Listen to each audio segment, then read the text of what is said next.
कुंज बिहारी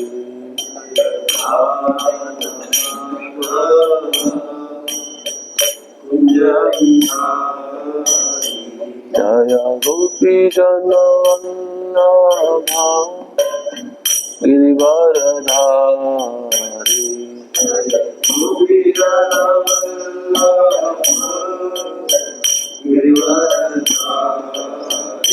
जय गोपी जन वल्लभा गिरिवरधारी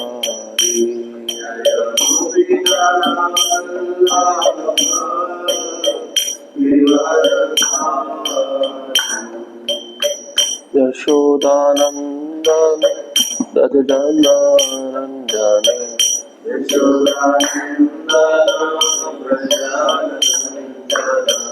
यशोदानंदन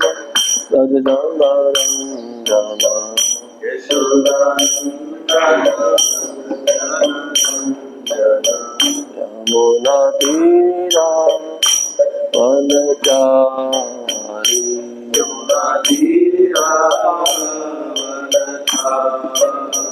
यमुना तीरा वनचारी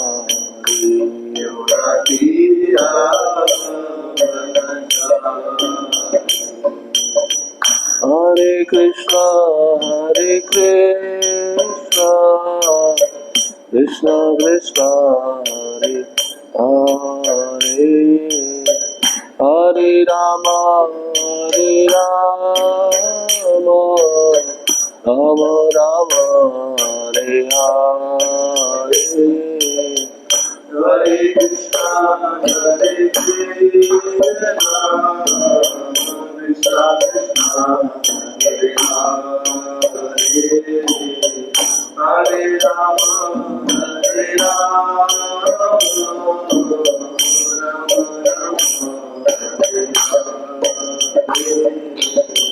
हरे कृष्णा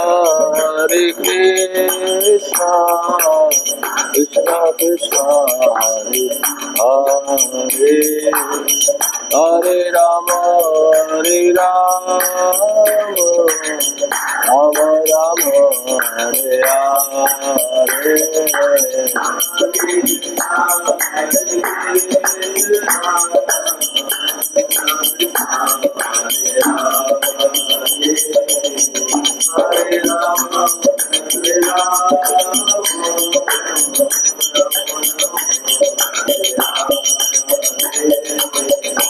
जय राधा श्याम सुंदर राधा श्याम सुंदर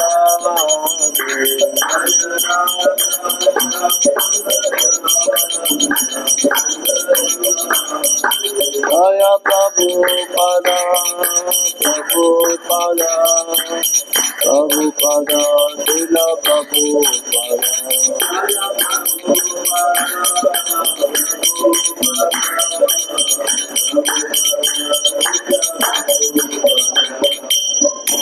शिल श्री राधा श्याम सुंदर जी की जय। श्री प्रभुपाद की जय। समवेत भक्त वृंद की जय।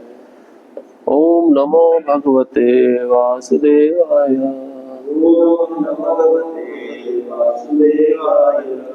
ओम नमो भगवते वासुदेवाय। ओम नमो भगवते वासुदेवाय।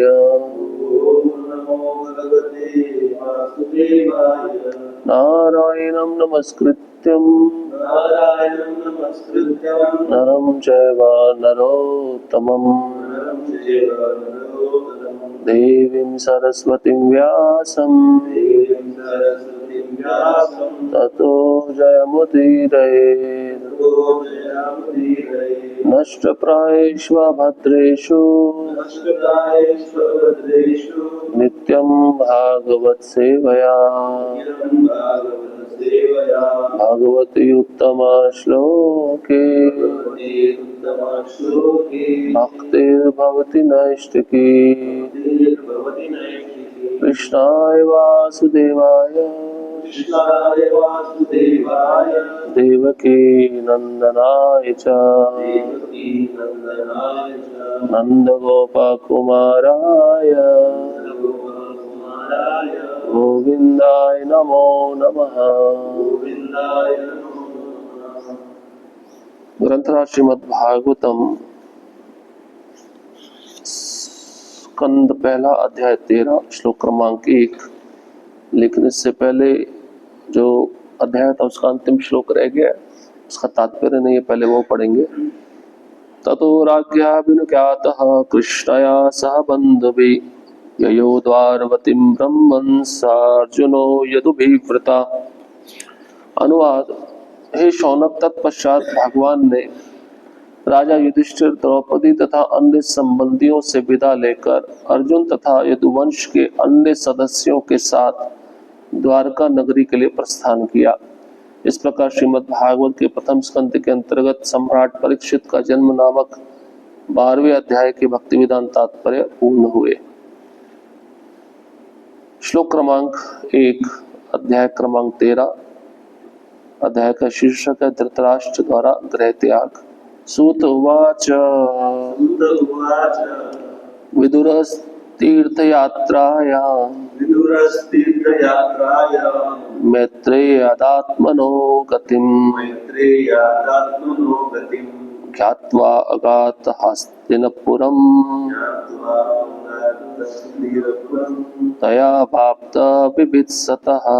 तया वाप्तविभीत्सतः। सूत उवाच सूत उवाच विदुरस्तीर्थयात्रायां विदुरस्तीर्थयात्रायां मैत्रेयादात्मनो गतिम् मैत्रेयादात्मनो गतिम् ज्ञात्वा अगात हस्तिनपुरम् ज्ञात्वा हस्तिनपुरम् तया वाप्त बिभीत्सितः।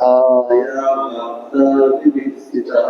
सूत उवाच सूत उवाच विदुरस्तीर्थयात्रायां विदुरस्तीर्थयात्रायां मैत्रेयादात्मनो गतिम् मैत्रेयादात्मनो गतिम् ज्ञात्वा अगात हस्तिनपुरम् ज्ञात्वा हस्तिनपुरम् तया वाप्त बिभीत्सतः। तया वाप्तविभीत्सितः। सूत उवाच विदुरस्तीर्थयात्रायां मैत्रेयादात्मनो गतिम् ज्ञात्वा हस्तिनपुरम् तया वाप्तविभीत्सितः। सूत उवाच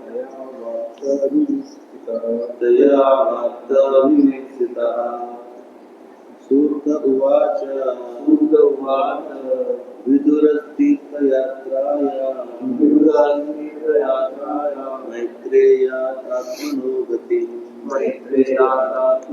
गतिम् ज्ञात्वा हस्तिनपुरम् तया वाप्तविभीत्सितः। सूत उवाच विदुरस्तीर्थयात्रायां मैत्रेयादात्मनो गतिम् हस्तिनपुरम् ज्ञात्वा हस्तिनपुरम् तया वाप्तविभीत्सितः। शब्दार्थ। सूत उवाच। श्री सूत गोस्वामी ने कहा, विदुरः विदुर तीर्थयात्रायां विभिन्न तीर्थ स्थानों की यात्रा करते हुए मैत्रेयात महर्षि मैत्रेय से आत्मनः अपनी स्व की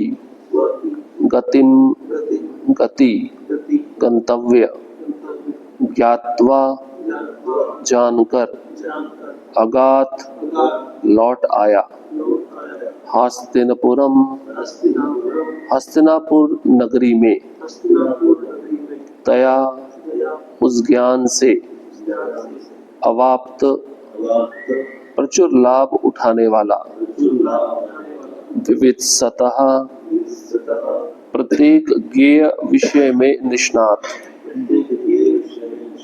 अनुवाद और तात्पर्य। इस डिवाइन ग्रेस ऐसी भक्ति वेदांत स्वामी शिल प्रभुपाद द्वारा शिल प्रभुपाद की जय। अनुवाद। श्री सूत गोस्वामी ने कहा, तीर्थ यात्रा करते हुए विदुर ने महर्षि मैत्रेय से आत्मा की गति का ज्ञान प्राप्त किया और फिर वे हस्तिनापुर लौट आए। वे अपेक्षा अनुसार इस विषय में पारंगत हो गए। तात्पर्य। विदुर महाभारत के इतिहास में ये प्रसिद्ध व्यक्तियों में से एक थे। महाराज पांडु की माता अंबिका की दासी के गर्भ से ये व्यास देव के द्वारा उत्पन्न हुए थे। वे यमराज के अवतार हैं। मंडूक मुनि से शाप ग्रस्त होने के कारण इन्हें शूद्र होना पड़ा। कहानी इस प्रकार है। एक बार राज्य के सिपाहियों ने कुछ चोर पकड़े जो मंडूक मुनि की कुटी में छिपे हुए थे। सिपाहियों ने चोरों के साथ साथ, जैसे सामान्य रूप से किया जाता है, मंडूक मुनि को भी बंदी बना लिया। न्यायाधीश ने विशेष रूप से मुनि को विशेष रूप से शूली पर चढ़ाकर मार डालने का आदेश दिया, किंतु जब उन्हें भाला भोंका जाने वाला था तो इसका समाचार राजा के पास पहुंच गया। अतः उसने तुरंत ही उनका महामुनि होने के नाते वध रोकने का आदेश दिया। राजा ने स्वयं मुनि से अपने व्यक्तियों की गलती के लिए क्षमा मांगी। यह मुनि तुरंत ही जीवों के भाग्य विधाता यमराज के पास पहुंचे। जब मुनि ने उनसे पूछा तो यमराज ने उत्तर दिया कि मुनि ने अपने बचपन में एक तेज नुकीले तिनके से चोटी को बीध डाला था, इसलिए उसे यह कष्ट उठाना पड़ा। मुनि ने सोचा कि यमराज की मूर्खता थी कि उन्हें बचपन के अज्ञान के लिए दंडित किया गया। अतः मुनि ने यमराज को शाप दे डाला कि वह शूद्र बन जाए। यमराज का यह शूद्र अवतार विदुर के नाम से विख्यात हुआ, जो धृतराष्ट्र तथा महाराज पांडु का शूद्र भ्राता थे। लेकिन भीष्मदेव ने कुरुवंश के इस शूद्र पुत्र के साथ अपने अन्य भतीजों के समान ही व्यवहार किया। कालांतर में विदुर का विवाह ऐसी कन्या से हुआ जो एक ब्राह्मण द्वारा शूद्राणी के गर्भ से उत्पन्न हुई थी। यद्यपि विदुर अपने पिता भीष्मदेव के भाई की संपत्ति के उत्तराधिकारी नहीं हुए, लेकिन विदुर के बड़े भाई धृतराष्ट्र ने उन्हें पर्याप्त राज्य संपत्ति प्रदान की थी। विदुर अपने बड़े भाई के प्रति अत्यधिक अनुरक्त थे और वे उसे निरंतर सही मार्ग पर ले जाना चाहते थे। कुरुक्षेत्र के भ्रात युद्ध के समय विदुर ने बारंबार अपने बड़े भाई से अनुनय विनय की कि वह पांडु पुत्रों के साथ न्याय बरते, लेकिन दुर्योधन को अपने चाचा की ये दखल पसंद न थी। अतः उसने विदुर का अपमान कर दिया था। इसके कारण विदुर घर छोड़कर तीर्थाटन करने तथा मैत्रेय से उपदेश ग्रहण करने चले गए। ओम अज्ञानतिमिरन्धस्य ज्ञानाञ्जनशलाकया चक्षुरुन्मीलितं येन तस्मै श्रीगुरवे नमः। श्रीचैतन्यमनोभीष्टं स्थापितं येन भूतले स्वयं रूपा कदा मह्यं ददाति स्वपदान्तिकम्। वन्देऽहं श्रीगुरोः श्रीयुतापदकमलं श्रीगुरून् वैष्णवांश्च श्रीरूपां साग्रजातं सहगणा रघुनाथान्वितं तं सजीवं साद्वैतं सावधूतं परिजनसहितं कृष्णचैतन्यदेवं श्रीराधा कृष्णपादान् सहगणा ललिता श्रीविशाखान्वितांश्च। हे कृष्णा करुणा सिन्धो दीनबन्धो जगत्पते गोपेश गोपिकान्त राधाकान्त नमस्ते। तप्तकाञ्चन गौराङ्गी राधे वृन्दावनेश्वरी वृषभानुसुते देवी प्रणमामि हरिप्रिये। वाञ्छाकल्पतरुभ्यश्च कृपा सिन्धुभ्यैव च पतितानां पावनेभ्यो वैष्णवेभ्यो नमो नमः। नमो महावदन्याय कृष्ण प्रेम प्रदायते कृष्णाय कृष्ण चैतन्य नामिने गौरत्विषे नमः। नमः ओम विष्णुपादाय कृष्ण पृष्ठाय भूतले श्रीमते भक्ति वेदांत स्वामी निति नामिने। नमस्ते सारस्वते देवे गौरवाणी प्रचारिणे निर्विशेष शून्यवादी पाश्चात्य देशतारिणे। जय श्री कृष्ण चैतन्य प्रभु नित्यानंद श्री अद्वैत गदाधर श्रीवासादि गौर भक्त वृंदा। हरे कृष्णा कृष्णा कृष्णा हरे हरे हरे राम राम राम हरे हरे। हरे कृष्णा। उपस्थित सभी भक्तों के चरणों में कृपा की याचना चाहता हूँ। मुझे अनुमति दीजिए इस भागवतम के श्लोक पे कुछ कह सकूं, विशेषतः अपने शुद्धिकरण के लिए।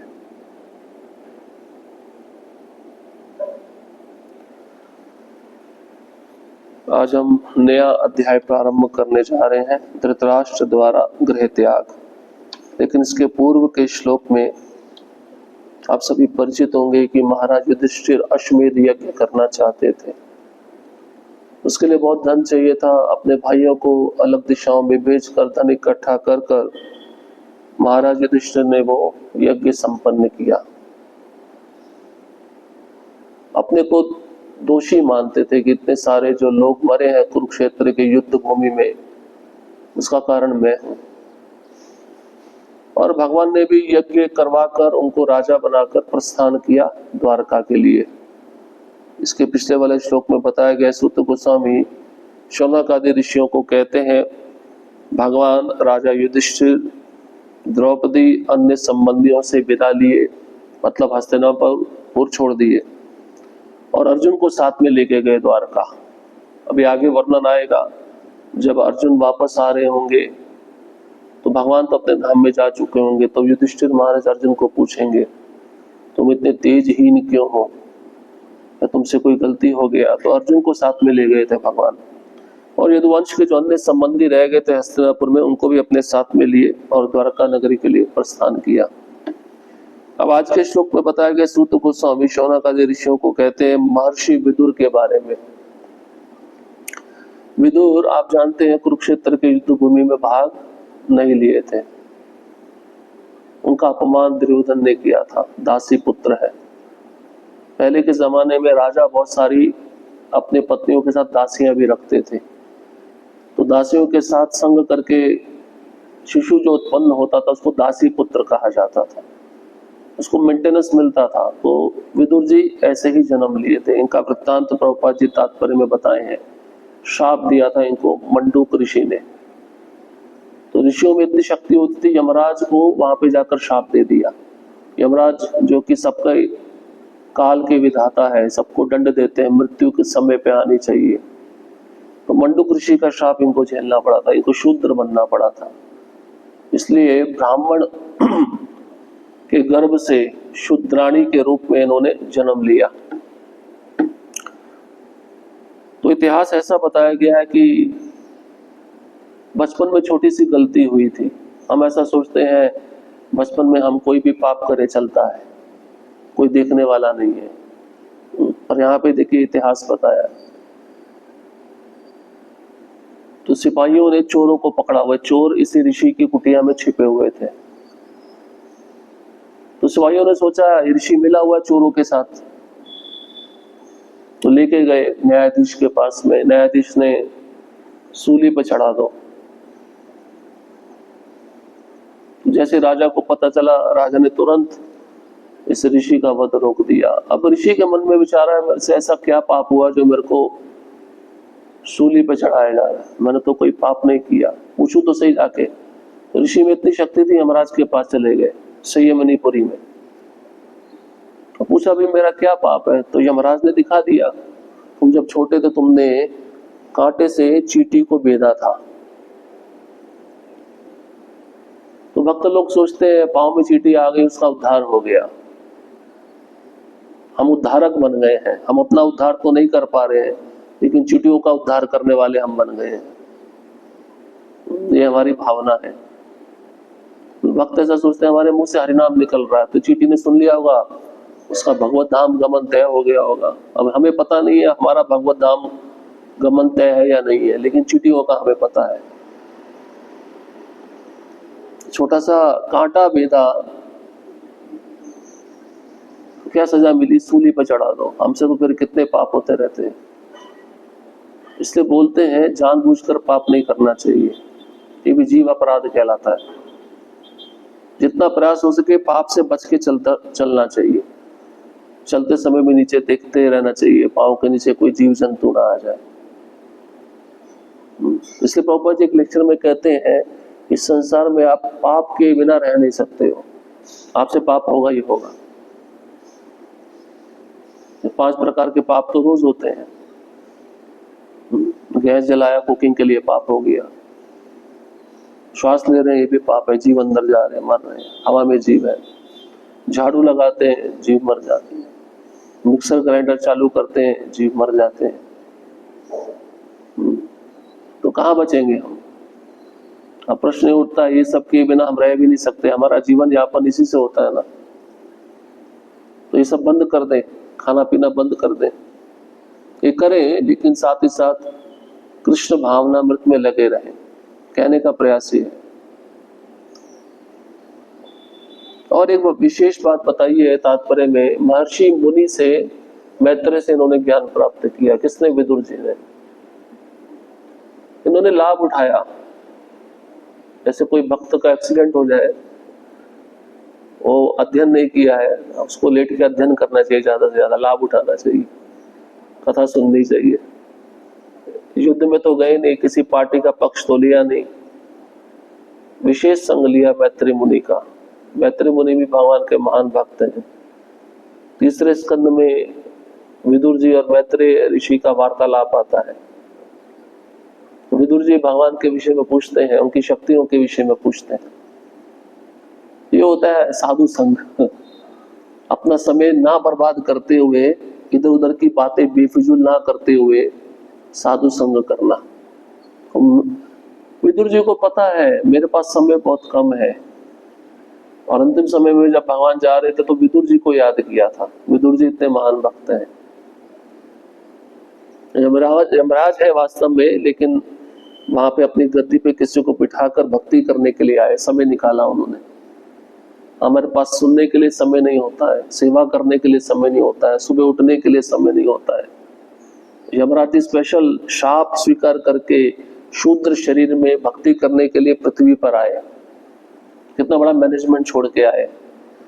कभी कभार मैनेजमेंट का बहाना लगा देते हैं, प्रभु जी ये सेवा है, उधर थोड़ा बाद में सुन लेंगे।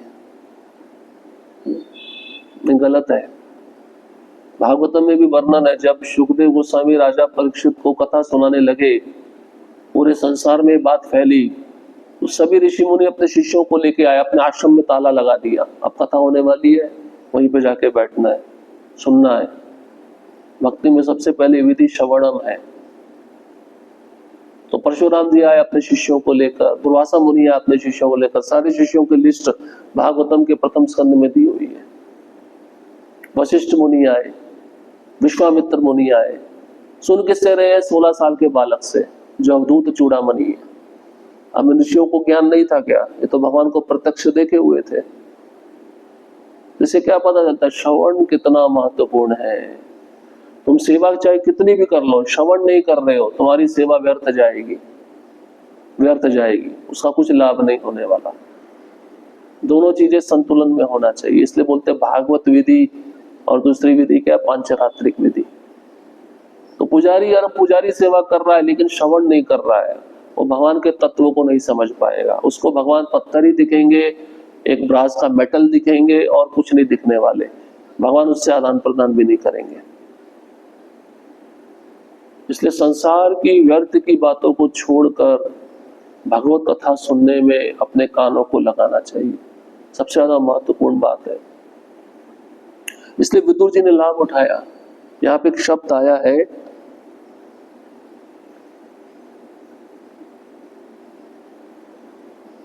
विवित्सितः, प्रत्येक ज्ञेय विषय में निष्णात। तो जो उन्होंने विषय पूछा मैत्रेय से, उसी विषय में वो भी निष्णात हो गए, एक्सपर्ट हो गए। सुनना भी चाहिए तो ध्यान से सुनना चाहिए। प्रभुपाद जी तात्पर्य में लिखते हैं, ध्यान पूर्वक, विनम्रता पूर्वक, 2 क्वालिफिकेशन बताते हैं श्रवण करने की। ध्यान से सुनो। ध्यान से सुनना मतलब क्या है? आपका मन इधर उधर ना भटके। और विनम्रता पूर्वक, चाहे हमसे छोटा वक्ता हो उससे सुनो, हमसे बड़ा वक्ता हो उससे सुनो, और ऐसा भाव रखो कि मुझे कुछ नहीं आता। जो भी ये बताएंगे भागवतम में से, वो मेरे हित के लिए, वो मेरे लाभ के लिए। क्योंकि भगवत कथा कितनी भी बार सुनो, वो हृदय को स्वच्छ बनाती है, अनर्थों से हमें मुक्त करती है। तो महर्षि मैत्रेय से ज्ञान प्राप्त करके विदुर जी निष्णात हो गए। तो साधु जो होता है ना, अपने जीवन में दुख आए तो उसको कृपा के रूप में मानता है। तो दुर्योधन ने जब अपमान किया था, जब वापस आए विदुर जी, तो युधिष्ठिर महाराज ने कैसा उनका स्वागत किया था। तीर्थी कुर्वन्ति तीर्थानि, श्लोक आगे आएगा। आपको तीर्थों में भ्रमण करने की जरूरत नहीं थी, आपके हृदय में साक्षात तीर्थ है। ये कौन कह रहे? युधिष्ठिर महाराज। किसको कह रहे? विदुर जी को कह रहे हैं। तीर्थी कुर्वन्ति तीर्थानि, आपके हृदय में भगवान बसते हैं। वो कहना चाहते हैं, अगर आप तीर्थ में गए तो आप तीर्थों को पवित्र करने गए। जैसे कल हम कथा सुन रहे थे, श्रीमान अनंत शेष प्रभु बता रहे थे कि गंगा ने पूछा भगवान को, द्वारका महात्म्य में श्लोक आता है, आप तो मुझे पृथ्वी पे छोड़ के जा रहे हो, सारे दुष्ट आएंगे, पापी आएंगे, सारा पाप मेरे में छोड़ के जाएंगे, मेरे को कौन स्वच्छ बनाएगा? मैं कैसे साफ होंगी? तो भगवान कृष्ण माँ गंगा को कहते हैं, कुछ समय के बाद आने वाला एक ऐसा काल होगा जिसमें पूरा पृथ्वी हर एक धर्म वैष्णव समाज बन जाएगा। 3 मुख्य उसके लक्षण होंगे। पहला लक्षण, वो भक्त हमेशा हरि नाम का कीर्तन करेंगे। दूसरा लक्षण, वो भागवतम पढ़ेंगे। तीसरा लक्षण, भगवान का प्रसाद ग्रहण करेंगे। तो ऐसे भक्त जब आप में आकर स्नान करेंगे तो आप पवित्र हो जाओगे। इसको कहते हैं साधु। तो साधु तीर्थों को पवित्र कर देता है। तीर्थों में जाकर, आम लोग तीर्थ में जाकर स्वयं को पवित्र करते हैं ना, साधु, सच्चा साधु तीर्थों को पवित्र करता है। तीर्थ भी बड़े खुश हो जाते हैं। माँ गंगा देखती है कोई सच्चा साधु आया है और ऊपर खड़ा है, पायरी के ऊपर खड़ा है, तो माँ गंगा अपनी लहर लेकर उसके चरणों को स्पर्श कर लेती है। साधु में ऐसा शक्ति होता है क्योंकि वो शुद्ध भक्त है, उसने अपने हृदय में भगवान को धारण किया हुआ है। वो कहीं भी जाएगा उस स्थान को पवित्र कर देगा। इसलिए युधिष्ठिर महाराज विदुर जी को कहते हैं, तीर्थी कुर्वन्ति तीर्थानि। दुर्योधन ने अपमान किया तो विदुर जी सोचा, मेरा रहने का यहाँ पे क्या उद्देश्य है? जहाँ पे मेरा अपमान हो रहा तो व्यक्ति को वहां पे नहीं रहना चाहिए ना। फिर भी व्यक्ति रहता है, बुढ़ापे में रहता ना घर में, घर वाले लोग अपमान करते नहीं करते? ये समझ लो, जब तक तुम कमा रहे हो तुम्हारी पूजा होगी। जिस दिन तुमने कमाना बंद कर दिया तुम्हें गाली पड़नी शुरू हो जाएगी। इससे क्या पता चलता है? क्या पता चलता है इससे? नहीं, संसार स्वार्थी है, तुम्हारे लाभ के लिए तुमको रखा हुआ है। जिस दिन तुमसे लाभ आना बंद हो जाएगा, घर का दरवाजा दिखा देंगे, चलो यहाँ से। तुम्हारा सच्चा हितैषी कोई नहीं है संसार में। सच्चा हितैषी तो भगवान है बस, तो तुम्हारे हृदय में बैठे हुए हैं। और साधु जन है, हमेशा बोलते रहते हैं, जप करो, इधर उधर की बातें। आजकल मैंने देखा है इतनी उधर उधर की बातें करते हैं भक्त भी, उनका जबान थकता ही नहीं है। वो बात अगर कृष्ण से संबंधित हो तो अच्छा है, बहुत अच्छा है, लेकिन इसने ऐसे किया, क्या मिल जाएगा सब चर्चा करके? अपने को देख रहे हो हम कहाँ पे हैं? दूसरों का बड़ा फिक्र है, अपना कोई फिक्र नहीं है। कितना विशेष ध्यान रखते हैं, है ना? अपनी कोई चिंता नहीं है, दूसरे की बहुत चिंता है, दूसरा क्या कर रहा है। यहाँ पे विदुर जी ने अपनी चिंता की, अपना कल्याण किया। भाई मैं युद्ध में भाग नहीं लूंगा, ना मैं इस पार्टी में जाऊंगा ना मैं उस पार्टी में जाऊंगा। मैं तो अब तीर्थों का भ्रमण करूंगा, तीर्थों में मुझे जो साधु मिलते हैं उनका संग करके श्रवण करूंगा। सच्चा लाभ ये है। मंदिर में भी आता हूं, मंदिर क्या है? तीर्थ ही है ना। यहाँ पे खाली सेवा करो, इधर उधर की बकबक बंद करो और श्रवण करो, तब तुम्हारी गंभीरता बढ़ेगी। प्रॉब्लम क्या है? बोलना ज्यादा है, सुनना कम है। कान भगवान ने 2 दिए हैं, मुंह 1 दिया है। तो इसका मतलब क्या है? सुनना ज्यादा चाहिए, बोलना कम चाहिए। लेकिन हम करते क्या है? बोलते ज्यादा है और सुनते नहीं है। सुनना मैंने कम क्यों नहीं बोला? सुनते ही नहीं है, यही कारण है। सच्चा व्यक्ति वही है जो अपने जीवन, मनुष्य जीवन का उद्देश्य जान चुका है कि मुझे क्या करना, क्या है मेरे जीवन का उद्देश्य, क्या है। एक व्यक्ति होता है, अगर मान लो घर को छोड़कर थोड़े समय के लिए बाहर जाए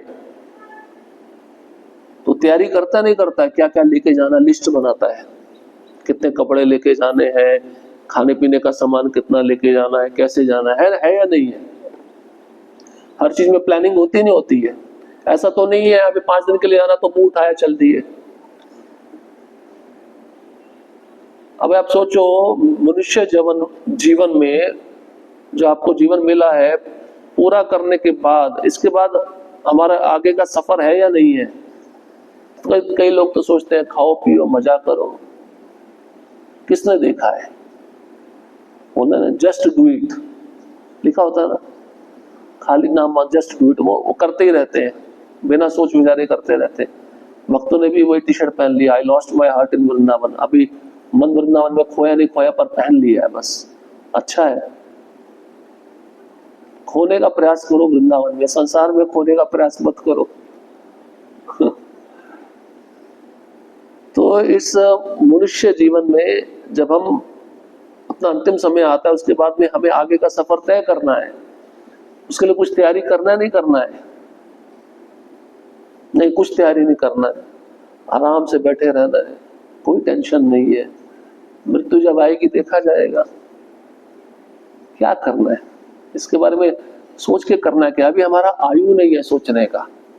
बूढ़े लोग मरते हैं जिनके बाल सफेद हो गए।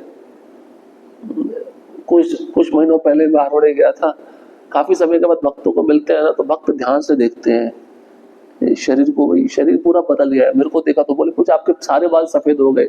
मैंने बोला अच्छा है ना, सफेद हो गए, सफेद होना ही है। सफेद होने का लक्षण क्या है? धीरे धीरे आयु क्षीण हो रही है। अपने बारे में सोचना चाहिए। यहाँ पे विदुर जी ने अपने बारे में सोचा। घोड़ा होता ना, घोड़ा आगे का रास्ता देखता है, इधर उधर नहीं देखता। इधर उधर देखेगा तो इधर उधर जाएगा, इसलिए उसे आंखों पे ऐसे पट्टी डालकर उसको आगे का रास्ता दिखाया जाता है। दाएं बाएं मुड़ना हो तो जो उसका चाबुक ड्राइवर बैठा है वो जानता है उसको दाएं बाएं कैसे मुड़ना है। कहने का मतलब ये है, हमारा जो गंतव्य स्थान है, भगवान का धाम है, स्ट्रेट है, सीधा है। दाएं बाएं माया को देखने का प्रयास करोगे तो फिर उधर ही मुड़ जाओगे। मुड़ने के बाद फिर विषय भोग में लगोगे, पछताना पड़ेगा। विदुर जी ने सोचा भाई मेरा कल्याण तो साधु संग में है, मैं तो अब एक महान भक्त भगवान के उनको खोज कर उनके संग में बैठकर कथा सुनूंगा। विदुर जी ने जाना अपने मनुष्य जीवन के उद्देश्य को। पांडवों से बहुत प्रेम था।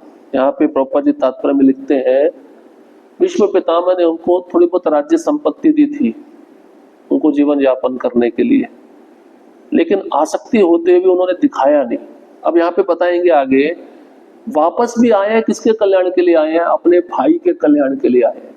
साधु ये होता है, ये भाई ना घर में फंसा हुआ है, इसको घर से बाहर कैसे निकालना है। हम प्रयत्न करते हैं प्रभु जी मंदिर में आ जाओ, मंदिर में आ जाओ, हमारा बोल बोल के जबान थक जाता है, कान पे जू भी नहीं रेंगती। धृतराष्ट्र को समझाने के लिए विदुर जी वापस आए। विदुर जी के आने का दूसरा कोई प्रयोजन नहीं था। आगे बताएंगे, धृतराष्ट्र को बोलेंगे तू तो भीम के द्वारा फेंके गए टुकड़ों पे पल रहा है, ऐसे शब्द बोलेंगे। क्योंकि जब कठोर शब्द नहीं बोले जाते ना, तब तक व्यक्ति आराम से रहता है संसार में। शब्द ऐसे होते हैं बाण की तरह होते हैं, बाण की तरह चुभते हैं। साधु के शब्द ऐसे ही हैं। सच्चा साधु तुम्हारा कल्याण करना चाहता तो तुम्हारा सर्जरी करेगा अच्छे से, मीठी मीठी बात करके तुमको फुसलाएगा नहीं, जो संसार के लोग करते हैं। भक्त भी आजकल ऐसे ही करते हैं। इसलिए भक्ति सिद्धांत महाराज कहते थे जनार्दन को खुश करने के लिए बोलो, जनता को खुश करने के लिए मत बोलो। जनता जनार्दन सुना है ना? आजकल भक्त भी प्रवचन देते हैं जनता को खुश करने के लिए, जनता को जो चाहिए वही देंगे हम। भगवान ने जो सत्य लिखा है उसको नहीं बोलेंगे, क्योंकि इसमें संबंध खराब हो जाएंगे ना। मेरा काउंसली अगर सच बता दो तो मेरे पास नहीं आएगा, मेरा मार्केट डाउन हो जाएगा। मार्केट गया तुम्हारा भाड़ में। सच बोलना चाहिए। सच सच कड़वा है, लेकिन सच को समझ लिया तुम्हारा हित हो जाएगा। तुकाराम महाराज बोलते निंदक को अपने पास में रखो, जो तुम्हारा निंदा करने वाला है ना पास में रखो। क्यों? पता है तुम्हारा हमेशा अवगुण बताता रहेगा। तुम्हें पता तो चलेगा तुम कहाँ गलती कर रहे हो, तुम्हें कहाँ सुधारना है। स्तुति करने वाले तुमको बताएंगे ही नहीं, ऊपर से मक्खन लगाएंगे पीठ पीछे, क्या करेंगे पता नहीं। यही संसार में चलता है और ये भक्तों के समाज में भी चलता है। लेकिन ऐसा कपट लेके हम भगवान के सामने जा सकते हैं क्या? नहीं जा सकते। भगवान के सामने तो साफ सुथरा वाला व्यक्ति जाएगा, जिसके हृदय में कोई कपट नहीं है, जो सरल है, जो स्पष्ट बात करने वाला है। धृतराष्ट्र को उसकी सदगति प्रदान करने के लिए विदुर जी वापस आए। भाई क्यों रह रहा है घर में? अब तेरे बच्चे मर गए, अब तू बूढ़ा हो गया, तेरे शरीर में से कफ पित्त वायु का सब लक्षण दिख रहा है, अभी भी तेरी आसक्ति है घर में रहने की। और किसके टुकड़ों में पल रहा है? जिसने तेरे बेटों को मार दिया। भीम की तरफ इशारा करें। भीम नहीं 100 के 100 पुत्रों को मारा था, अकेले भीम ने मारा था। याद दिला रहे हैं तेरे पुत्रों को मारने वाला कौन है, उसके दिए हुए टुकड़ों में पल रहा है तू। ये बात सुनते ही धक्का लगेगा, ऐसा धक्का लगेगा मैं यहाँ पे क्यों रह रहा हूं। ये साधु के बाण होते हैं, सुनना चाहिए। ये सुनते ही रात्रि में ही निकल जाएंगे विदुर जी के साथ धृतराष्ट्र और गांधारी। ये आगे आने वाला है। इसलिए इस अध्याय का शीर्षक है धृतराष्ट्र द्वारा गृह त्याग। अब आज के जमाने में बेचारा भक्त क्या करता है? मैं तो भक्त बन गया हूं, मैं अपने परिवार वालों को भक्त बनाने का प्रयास करता हूं। और परिवार वालों के पास में जाता है, वो कुछ प्रयास करता है बेचारा उपदेश देने का विनम्रता पूर्वक। घर वाले सुनते ही नहीं है, बोलते तू बहुत ज्ञानी हो गया, हमको सिखा रहा है, हमको सब कुछ पता है या नहीं? लेकिन जो व्यक्ति अपना हित देख चुका है, दूसरों का हित चाहता है, प्रयास करता रहे, तो सच में उसको सफलता मिलती है। लेकिन आजकल के घर के लोग भी कैसे हैं? अनजान है इस सब ज्ञान से। माया कितनी प्रबल है या नहीं है? यमुनाचार्य एक महान भक्त है। जब उनको तो पूरा इतिहास है, पूरी कहानी है, पूरी कहानी नहीं बताएंगे आपको। उनको शर्त में राजा ने शर्त रखी थी कि अगर तुम जीत गए तो आधा राज्य मैं तुमको दे दूंगा। और ये महान भक्त भगवान कृष्ण के पाठशाला में पढ़ते थे, 12 वर्ष की आयु, जीत गए, शर्त जीत गए, तो राजा ने नियम अनुसार आधा राज्य दे दिया। अभी शासक बन गए, अच्छे से राज्य चलाने लगे। धीरे धीरे भक्ति छूटती गई। भक्ति ऐसी छूट गई कि बिल्कुल भूल गए, नाम जप भूल गए, साधु संग भूल गए। इस संसार में छोटा सा आकर्षण आपके विषय के द्वारा आपके मन में प्रवेश कर गया तो आपकी भक्ति को खत्म कर सकता है, आपकी भक्ति को जड़ से निकाल सकता है। इतना प्रबल है माया।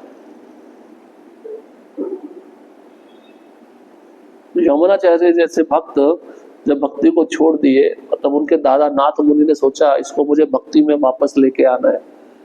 और भक्ति में जब वो वापस आए, बहुत सुंदर कथा है, तब वो श्लोक बोलते हैं। प्रभुपाद उस श्लोक को बार-बार उच्चारण करते थे।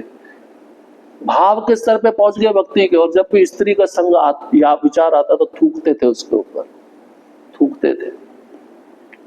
क्योंकि राजा बने तो राजा के साथ में स्त्रियां रहती है ना, रानियां रहती है, तो विषय भोग उन्होंने किया था भक्ति छोड़कर। उस स्तर पे भी उन्होंने भाव समाधि प्राप्त की थी। भाव समाधि समझते हैं किस स्तर पर? भौतिक स्तर पर। और जब उस स्तर को छोड़कर भक्ति में आए, उसमें भी उन्होंने भाव स्तर प्राप्त किया, तब उनको भौतिक विचार जब आता था मन में, मुख्य रूप से स्त्रियों के संग का, तो उनको थूकना पड़ता था, ये विचार मेरे मन में क्यों आ गया। इस स्तर की भक्ति थी। तो ऐसे स्तर का भक्त भी जब भौतिक संसार में ज्यादा समय रहेगा ना, तो उसको भी माया पकड़ लेती है। हम जैसे साधारण मनुष्य के बारे में क्या कहा जाए। इसलिए रियल साधु मिलने बहुत कठिन है आजकल युग में। ऐसे साधु मिल जाए, उनका संग तुरंत ले लेना चाहिए। तुरंत अगर नहीं लिया संग, तो हमने अपने मनुष्य जीवन को वंचित कर दिया। जो मनुष्य जीवन का ध्येय है उसको हम भूल गए, क्योंकि ऐसा संग दोबारा मिलेगा नहीं मिलेगा पता नहीं।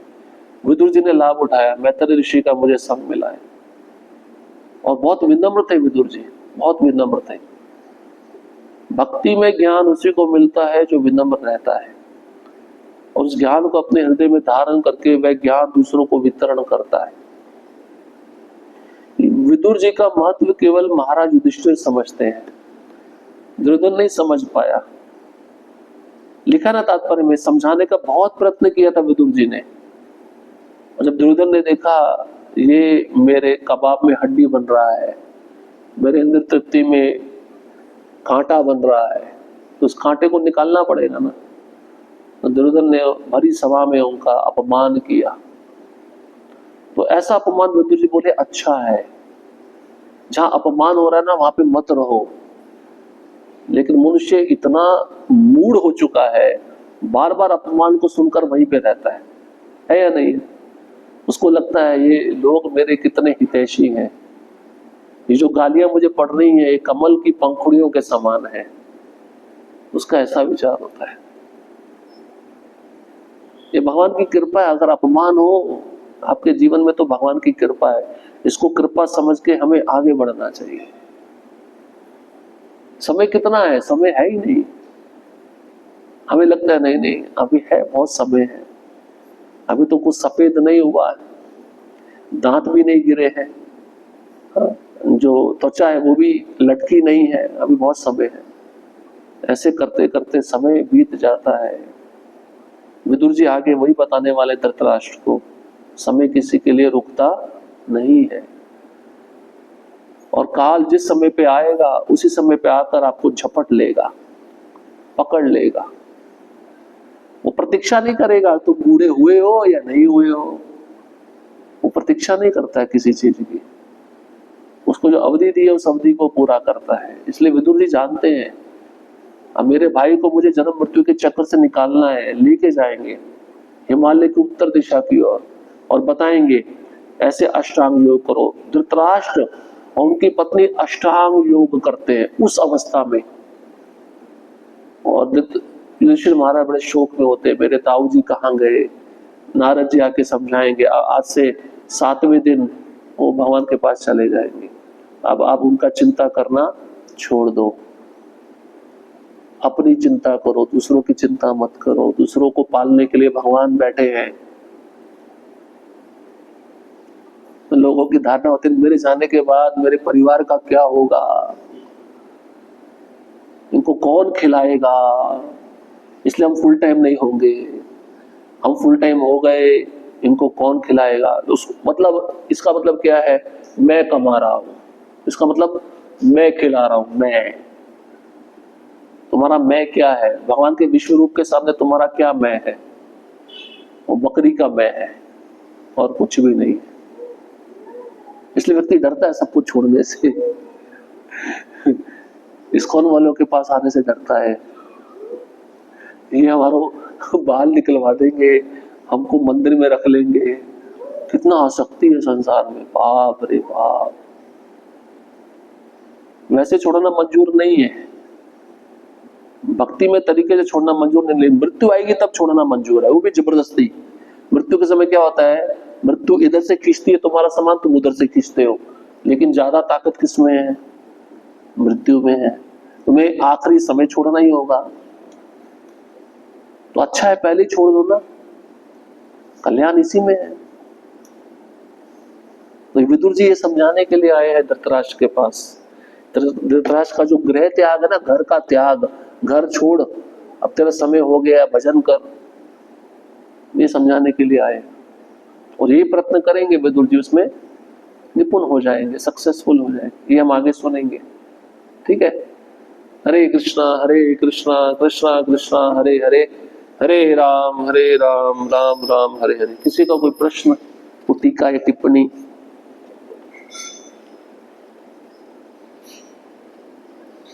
तो कुल्हाड़ चले गया, कुल्हाड़।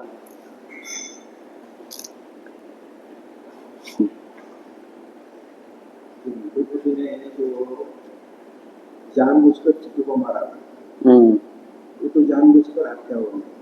ये चलते चलते जो अनजाने में मर जाते हैं वो भी पाप बोला जाता है। माना इससे जाए। कैसे बचते? ये तो हरिनाम कर रहे हैं ना, श्रवण कर रहे हैं ना, इससे तो वे भी तो बच रहे हैं। इसको मत छोड़ना, लेकिन जानबूझ के वो भी मत करना। चलो हरिनाम कर रहे हैं, पाँव के नीचे जितना मार सकते हो मारो, ये भी मत करना। गलती से आ जाए बात अलग है, भगवान से प्रार्थना करो कोई जीव जंतु ना आए, लेकिन भक्ति में क्रिया को भी मत छोड़ो, उस तब बच जाएंगे, तब कोई इशू नहीं। ठीक है। श्री राधा श्याम सुंदर जी की जय, श्रील प्रभुपाद की जय।